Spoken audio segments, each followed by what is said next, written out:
Hi guys, welcome back to today's podcast.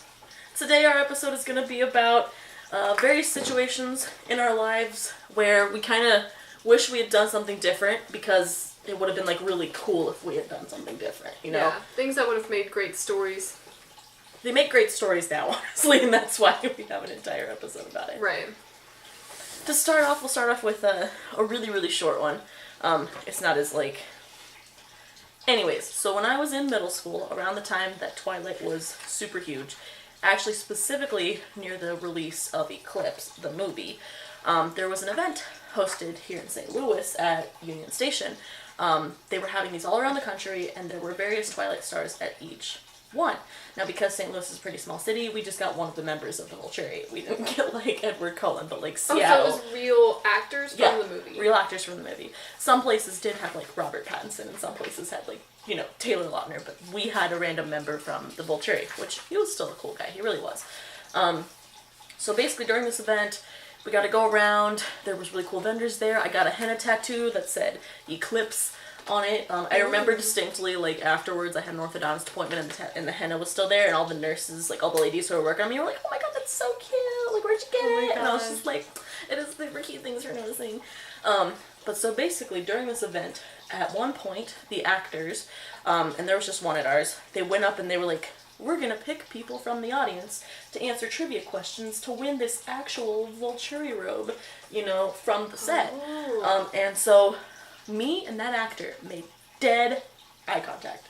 Like, looked each other in the eye, and he was ready to, like, point at me, but then he was told that they had already pre-picked the people who were going to be in it. No. So if that hadn't been the case, I would have totally been up there, and I knew all the answers, too. Like, some of those people didn't even know the answers, and I, like, totally did, so I would have, a piece of Twilight merch right now. Wow. That reminds me of, do you remember at the anime convention we went to in St. Louis? Where you cosplayed as, what was her name from Full Metal Alchemist Brotherhood? Winry. And the voice actor for Edward Elric was there, and she stood up in the back of the crowd, and he just looks at her and says, oh, hey Winry, that was such a beautiful moment. It was such a beautiful moment. I will always It cherish was a crowd it. of like hundreds of people. Yeah, we and were you just stood up. Yeah, so we were sitting in line. Basically, this room was a room where he was doing a panel, but then afterwards he was going to be doing autographs, and it was in the same room. In the back of the room was the line for the autographs, and everyone was already sitting in line because, you know, you can enjoy the panel while sitting in line for the autographs. Right. So I was sitting in line, and I got tired of sitting, so I stood up, and he, like, literally was talking to someone and just stopped mid-sentence to point at me, and I was like, yeah, okay, everybody's thanks. attention in that whole room went to And you. I was just like, I threw that cosplay together last minute. That was literally like a black sports bra, Teresa's cargo pants. I was wearing a bandana that I had, and like, oh my it was winter. gosh. Like, it was fun. Wow. So I have a story.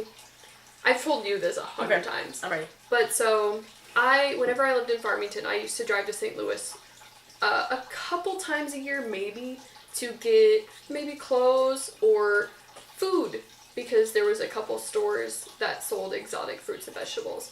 On my way to the Global Foods Market that's in Kirkwood, I saw a store called Fresh Time. Mm-hmm. So I got what I needed at the Global Foods Market, so I headed back, and I parked next to, you know, one of the dozens of cars that were there. Yeah. And I started to go into this Fresh Time store, and the doors were jammed. Mm-hmm. And so I went to open them, and I just opened the doors. They were sliding doors, but I guess maybe they weren't working that day. Mm-hmm. So I went in, and I started looking around. There's a bunch of other people there. And a manager approached me, and he was really nice, and he said, are you here for training? And it hit me. I realized that's why the doors didn't work, and that's why all those cars were there. They weren't actually open. They were just doing like a pre-opening training session for everybody, and my mind just went to, like, I split in half. Like, I had an angel on one shoulder, a devil on the other. My mind was telling me, say yes. Say yes. You're here for training. You're going to need a free t-shirt. You're going to spend the whole day just screwing with these guys, and then you're just going to leave. Disappear. You're just going to leave. But I said, no, I just thought you guys were open. I'm really sorry. I'll just leave now. And I just felt really ashamed, but I regret it so much. And the funniest part about it is that I actually ended up working there True. this year, and I got my free t-shirt. That's all that matters. Going to the sliding door thing, anytime you mention that story, I just think of how, so we both worked at a grocery store, and she's also worked at other grocery stores. There are people who just don't understand that a sliding door means you're closed. And like, if it's not opening, they just assume that if there's lights on inside, even if it's out, and I think you are fine. Like, it's okay. It was just like, but it was also 2 sets of doors. It was middle of the day, so that's like slightly different. But I'm talking about like either super early in the morning or super late at night when you're not open yet or you're closed already, and people are like trying to like open your doors, and you're sitting in there, and they're like trying to make eye contact with you, and you're like, no. We're closed. Yeah, get out of here. Yeah, we're in there. We're like shaking our heads we're like, no at them. We don't want you in here. Yeah, I was just walking. I'm about to clock out. Yeah, like bye. Peace so out. Ashamed of myself. Sucks. Like that was such like a white person thing to do. It's just like Two two sets of doors. That's what I'll never get over. I was like, how is that an indicator that they were not open? Is that you had to There were pry cars open? in the parking lot. I was like, it's open. There were people in there. I like looked in. I saw them. I was like, I'm gonna shop. It's a really amazing store. It's kind of like It really is. It's kind of like Whole Foods. It's nice. So what's your other story? Okay, so I have 2 other stories, but one of them's slightly bigger than the other. So one of them, when I was in, I guess, early middle school or so, we went to go visit my aunt in Virginia. So we went and stayed with her for a while. We drove out there, and she lives really close to Washington, D.C., so we took a day, and we went to Washington, D.C. We got to go to the Washington Monument. We went to, the cemetery. We went to the Korean Memorial, Abraham Lincoln, like, all these different places. And we also went to a couple of the museums. So we were at the Air and Space Museum at the Smithsonian, and we were walking around enjoying ourselves, and they said, hey, we're closing soon.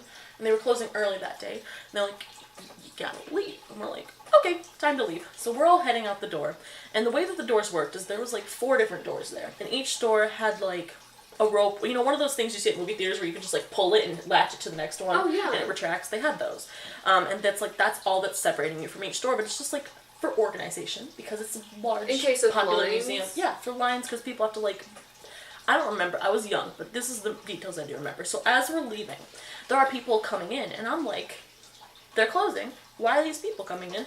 And I look at this guy, and I'm like, man, he looks awfully familiar. I was like, where have I seen him before? I get out of the museum, and I realize it was Ben Stiller from Night at the Museum, because they were going there to film Night at the Museum 2. We actually went to they were like closing it to film Night at the Museum 2, and I realized we had went to another museum earlier that day that also closed early, and I'm just assuming that they were there too. Like, we didn't get to see him at all. But the real thing that like solidified it for us is later we were just walking around, because we walked everywhere that day. We did move our car once because parking is insane in DC, so we were like hot and sweaty at the end. But there's like this large park that's kind of like behind the Abraham Lincoln, so you can like see straight to the Washington Memorial, and they had the entire thing like fenced off because they were filming a scene for the movie. So we just gotta stand at the outside and watch Ben Stiller take like 5 or 6 takes where he just walked across that grass, and the people in the background with like the kites had to like reset every time, and like, and like one time the director's like, we see you guys there, like stop inching closer. And my mom has this really nice picture of Ben Stiller kind of doing like the Bigfoot walk, where it's like he's like this, like it's the stereotypical Bigfoot pose that you always see the pictures where he's like. Yeah. But we got a picture of Ben Stiller in pretty nice mid-stride. In middle school quality, so like 720p, probably not actually that great. Right. But at the time it was like, that's valuable. High quality. That's worth money. It was. That's gonna be worth money when all of the other Ben Stiller pictures are gone from the face of the earth. When Ben Stiller ceases to exist, you will find this in my attic. Oh my god. That's insane, because I remember you telling me you saw Ben Stiller, but I didn't realize it was in that museum. Yeah. Also, I thought, because the movie was set in New York, wasn't it? The first one. This was the sequel. This is the sequel where all the museum props got shipped off to the Smithsonian, and he like followed them. Wow. And he was like, or he got like, they all went together basically, and like. I don't remember the exact. What was funny then was also, so we came to St. Louis to see the premiere of it, because we're like, we watched them film this, we're going to see the premiere of it. And ironically, so we're in St. Louis, which is a little over an hour away from our hometown. I ran into one of my closest friends at the theater, also going to see the movie at the same time, and we're just like, we didn't even plan this. What are the odds? What are the odds? Wow. What are the odds? Oh my god. So my other story happened it actually happened the day that we decided to do this podcast. Yeah. So I was so excited to write down the story. I was on my way to, and this isn't like incredible or anything, but I was on my way to Emily's housewarming party. My friend Emily, she just got a new house. It's amazing. And I stopped by, I had such a hard time finding her a housewarming present. You don't know what to get. You never know what somebody else is getting her. She gave us salt shakers. They're these cute little puppies. Yeah. But I always want to get something perfect. So I went to a little flower shop, and it was kind of like a combo of a flower shop and just plants in general. Super small, and it was like garage door style. She had a couple of them. And it was just her there by herself. And it looked like maybe, it was a little like messy, untidy. But I found the exact plant that I wanted and was looking for, and she helped me dress it up for Emily, really nice and beautiful. And I was just talking to her, and she's like, oh yeah, I do own this by myself. It's just me, and I'm here every day, and I only close on January for the whole month. And I was like, oh my gosh. And then I just started thinking about how much I wanted to like help her. Yeah. I wanted to just say like straight up, this is like my dream job. I want to do this. I will help you sweep. I will do anything. And then after I left, I tipped her extra because she helped me and everything. After I left, I was just going through my head of all of the possibilities it could have been. Like, we could have made that place. She had a backyard area, and it just had a couple of plants. So I was like, we could have made that huge. We could throw tea parties. We could do, like, yoga sessions there. It's like, I could just see myself, like, sweeping up and getting more people to come in and buy. But I never, like, took the chance to go back. I never took the chance to like go talk to her. To go back. Exactly. And on That's that day, on the day we were originally planning to do this podcast, I was like, I'm going there today. And I do have some plants that need to be is that why you wanted to take That's them why to I'm her? waiting. So I am going to go back there, and I'm going to talk to her, and I'm going to say, hey, you know, I need this plant repotted. I'm going to do little by little. I'll sweep the floor and help you organize and also pay you, but I just want to like work with you because she's such a nice lady, and she's not like, she's young, and it seems like she has so many possibilities for her business to grow. But that was something that I just like felt like could turn into something beautiful and amazing. Yeah. So to extend the life of this podcast, there's another story I suggest we tell. Do you remember when we were going to see the puppies and we made up that story for the chair on the side of the road? Yeah. Yeah. So this is just a funny what could have happened kind of story. So we were driving to meet the litter of puppies that I'm going to be adopting from here in about 3 weeks, 2 weeks or so. And there was just this office chair on the side of the interstate. Not even on it was on the middle side. Like it was in between in the middle of the interstate. Yeah. Like, you know, it was literally, and we're just like, how did this chair get here? Well, there were some office buildings like up off to the side. In between, like, the interstate and some trees, maybe. But they were up high. You could see them. Right. And so we were just like, how did this chair get here? And we start, like, formulating the story. And Haley noticed the office buildings. And she was just like... like, maybe some guy just didn't like the chair or something? That was one of our theories. And then our other was, like, what if him and his friends had this bet that they were, like, that he could make it to where it was. Yeah, he's like, I'll bet lunch. He's like, make it, like, 2 or 3 lunches. And his friend's like, you're never gonna make it. And he, like, chucks in and misses all of the cars and lands perfectly where it is. And he's like, I'll have Panera. Here's my order. Yeah, there's just one broken window in the office building. He just chucked it out and just perfectly... all the way over. That gentleman gets Panera for the next week. For the next week. Would have been a great story if it was actually a thing. I would just tell that story. I'd be like, hey guys, I threw this chair out an office window and it made it all the way over to here. Yeah. They'd be like, really? And you're like, yes, I did. So I recently heard a story that I wasn't prepared for at all. This friend of mine told me that during winter, he may or may not have found a way into Six Flags. Oh, is this you heard this recently? I heard this recently. You haven't told me this yet. And so there's a lot to it, but I'm just kind of going to shorten it up. They found a way in there, and it was icy and snowy. But they managed to get on top of the highest roller coaster, the highest point of the roller coaster in the whole theme park. Yeah. And just like hung out there and chilled. I was like having a panic attack as he was telling me the story. I was like, no. I was like, you did not. And so he was explaining to me that they were getting down, and he got down first, and he was kind of off to the side. You know how Six Flags is, it's huge. he was kind of off to the side, and he heard his friends coming down, and it was loud. He was like, I didn't realize how loud it was until I got far away, and it was just echoing through the whole park. So he was screaming at them, telling them to quiet down, and as he was screaming, he all of a sudden started hearing music. And he turned and looked, and there was like a light on, I think, and a radio playing, and he just freaked out. He was like, you guys need to get down here. You know, something bad's gonna happen.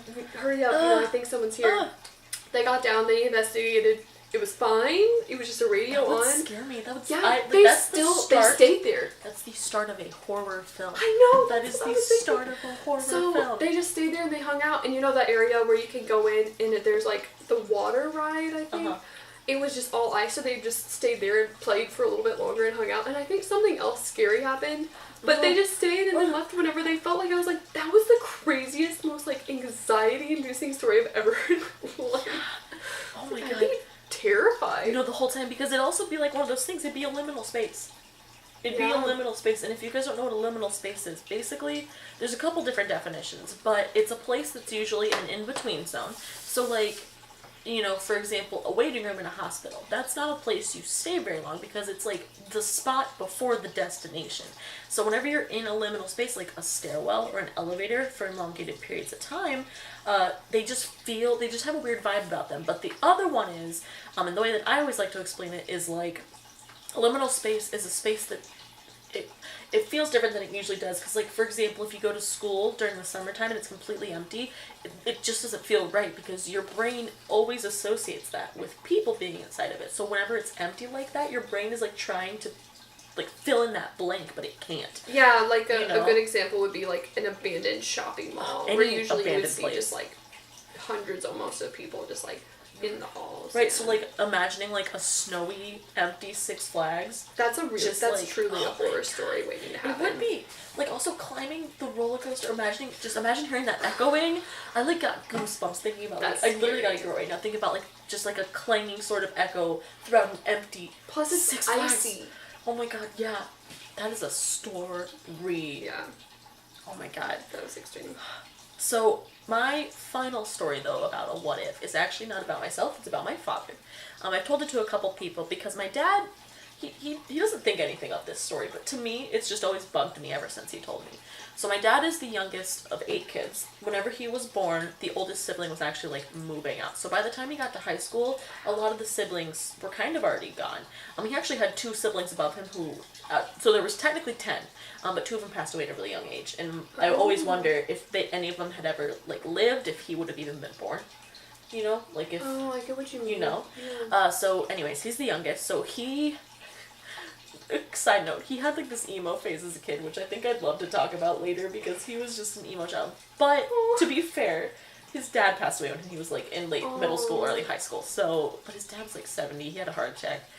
Anyways, that's not the story. So he played video games, not like super a lot, because they were just an average, like, I would say lower middle class family, because like his dad built their house. Like, you know, it was like that kind of stuff.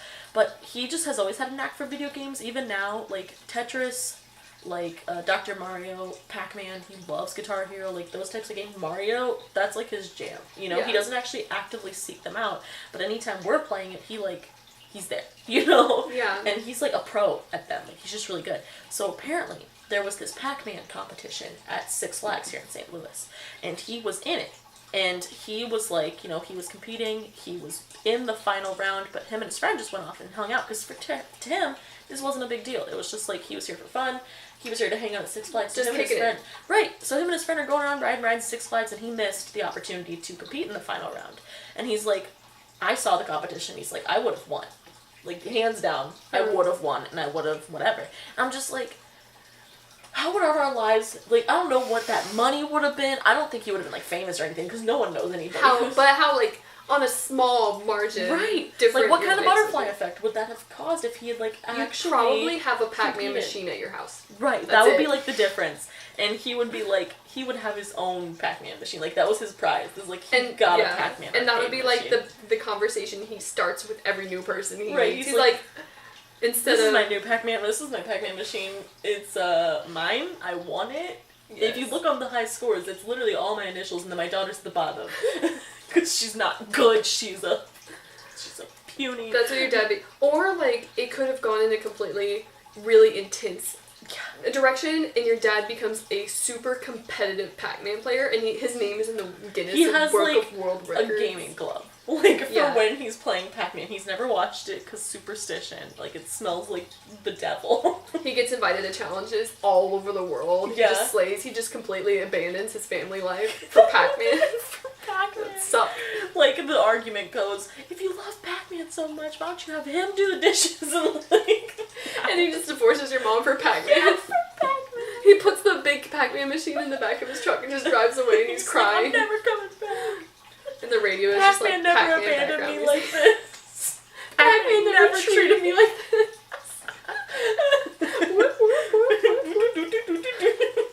Pac-Man, what do you think? Sounds like such a sad story. That would be horrible. I'm glad that didn't happen. Me too. Oh my gosh. It's so weird, like, the stuff that could have happened, or, like, even scenarios of where you could have taken it one step further. You know? Yeah. Like, I don't know. Well, in some situations, if you took it one step further, it seems like it would end really badly, or in, like, painful ways. Were there any times like that, like, during your guys' road trip of, like, I don't know, decisions that you had to make because, like, we're just out and about? I don't know. I mean, some of the decisions we had to make were just, like, had to be immediate because we had to be places, you know, the next day or the next morning. But none of them were, you know, in that sort of way. Gotcha. But that makes me think of, when you say taking it one step further, I think of the Six Flags story. Like, if they had maybe stayed out there a little bit longer, or if they maybe didn't hear that radio and didn't get down from the coaster, like, maybe something bad could have happened, you know? Who knows? Like, I remember one time as a kid, we were playing on a pond that had frozen over, and the ice was really thick. But who knows? And I didn't think about it until I got home and I was laying in bed. I was like, if we had stayed out there maybe a little bit longer or done something a little bit differently, we could have, one of us could have maybe even died. You know, it could have gone really badly, but now it's just a funny story of how we went out there and made snow angels on a pond. Yeah. Oh my god, I'm trying to think. I didn't do too much as a kid, because, like, we didn't really have the land to do stuff as a kid. Yeah. You know? But, I don't know. Well, here's a kind of random story. So, I was at my grandpa's house one time, and he lives out kind of in the middle of nowhere. And I just remember I got bored with the conversation, so I went outside, and because it's the middle of nowhere, you just kind of can go outside. You know, there's no one around, they don't really care. There was this feral cat who was hanging out around there, and I have always been an avid animal lover. I, as a child, really firmly believed, and I still fairly firmly believe, that all animals are great. All animals are friendly, you just gotta approach them with the right mindset. You gotta realize that sometimes they're scared, and you just gotta respect that. So this cat was, like, hanging out, and I was just like, cat, like, zoomed in on the cat. I was, like, ready. I was like, I'm gonna pet this cat. And so I just, like, went and sat by it. It was hissing at me, and I just kind of kept my hand out. He eventually came over and sniffed my hand, and I pet him, and it was great. Like, it was a perfectly fine story. Nothing bad happened. But, like, it could have. Yeah, it could have been a crazy wild feral cat. Yeah, if I was a stupid kid and I was like, cat, and just, like, grabbed it, he would have eaten my hand. Like, no fear would have eaten my hand, because what does my hand mean to him? You know? Yeah. I was a stupid kid one time. And this is branching off of your, I got bored with the conversation and just left. Because when you're a kid and you live somewhere where there is a lot of area and land and nobody cares if you just walk out of the house, it's okay. You don't think twice about it. I had never been to this person's house before. But he lived just down the street from me. So I at least knew a little bit. My grandpa was there talking to them. And I remember I was really little. This lady I remember she had little cat statues in her house. But anyway, I just walked outside and I started walking around her yard, just exploring her yard. I wish that was okay to do now.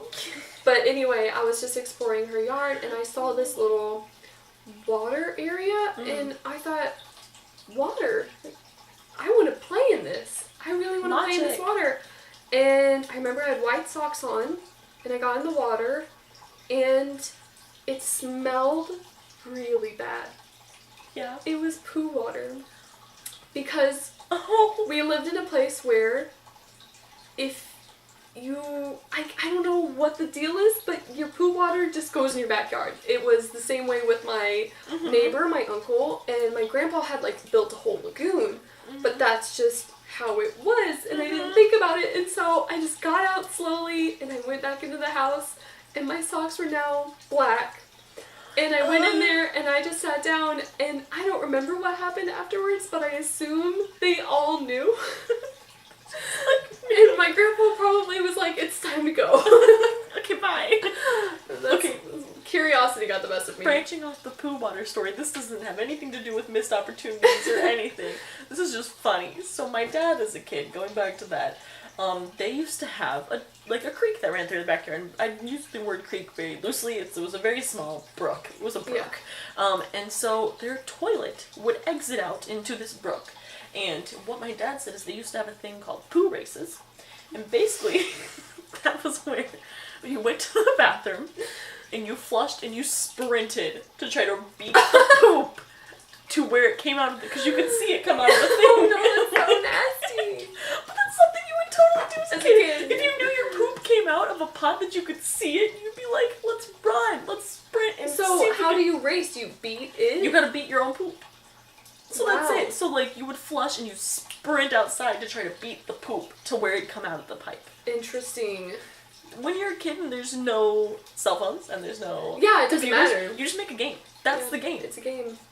Wow, that's a funny one. Honestly, okay, just off of games, dude, what were your like most memorable like childhood like go-to games? Like games you made up, games you like, whatever. We spent a lot of time outside because my grandpa had 130 acres. We were outside all the time, and my cousins had land. So most of the time, from what I remember, we were playing Avatar: The Last Airbender.